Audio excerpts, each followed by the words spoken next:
The time right now, everyone, is 6:18. Time to talk pet health here with Dr. Catherine Foray with University Veterinary Hospital. Thanks for being here this morning. Yes.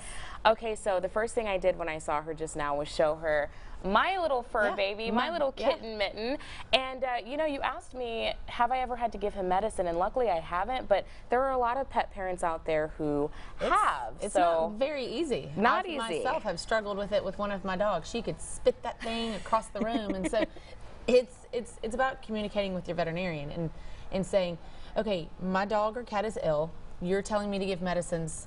And the human typically forgets to say, how do I do that? Right. And the vet assumes, you got this. Well, Yeah. sometimes we're setting you guys up for failure. And there's this famous little cartoon that always rings to my mind. It's a veterinarian and a client and a turtle. And the veterinarian saying, here, give these eye drops twice a day. Well, the turtle's in its shell, and the client's like, what do you mean? And so there's so many options nowadays. There's pre-flavored treats called greenies or pill pockets. You can make oatmeal balls. Some dogs love canned food, so you can hide it in little meatballs. Some cats like butter, so you have to ask, can your cat have some butter? Right. Marshmallows. I mean, there's a lot of healthy treats that we can use, but you have to stay away from grapes and raisins and onions. Some Chocolate. pets, yeah, chocolate. Yeah, I'll take my pills in chocolate, but you can't do it to your dog. Right. Some pets can't have marshmallows or high sugars. And then the tricky thing is, a lot of people use peanut butter, but there's some unhealthy peanut butter out there. There's some that's made with xylitol, the sugar-frees you have to stay away from. So you have to be cautious about what you can give to your pet. And then there's medicating pharmacies, compounding pharmacies. We've got some great local ones in town. Wow. That can take your medication for your pet and mix it into a liquid or a chew, or if they don't like tablets, they can make it into a capsule.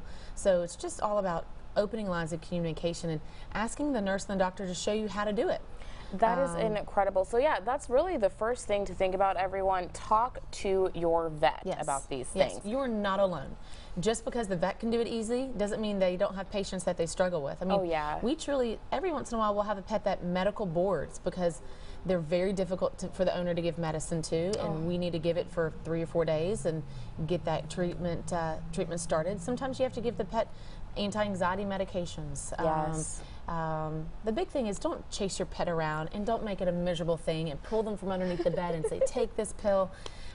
You're decreasing your bond, you're stressing your pet out, and in the end it's not going to be a good therapy. But communicate. There's other ways. There's injectables. Yeah. So there's some great antibiotics now that I can give as a veterinarian, and it will provide 2 weeks of coverage for an antibiotic. So not all antibiotics are created equal, so it might not work for your pet for that situation. But I mean, how nice if your guy needed an antibiotic injection for a runny nose and I could give it, and you just get to go home and be mom, and I got to give the medicine. So you have options, everyone, local options here. I could literally listen to you talk about this all day. Great. I have so many more questions, but our time is wrapping up here. I can't thank you enough for talking with us. Of course. And we will have information on our website, arklatex.homepage.com, that's going to even link to you guys if you have further questions as well. So just pick up the phone. We're there for you. Pick up the phone. You've got backup, everyone. Thank you so much for being here this morning. Have a great day.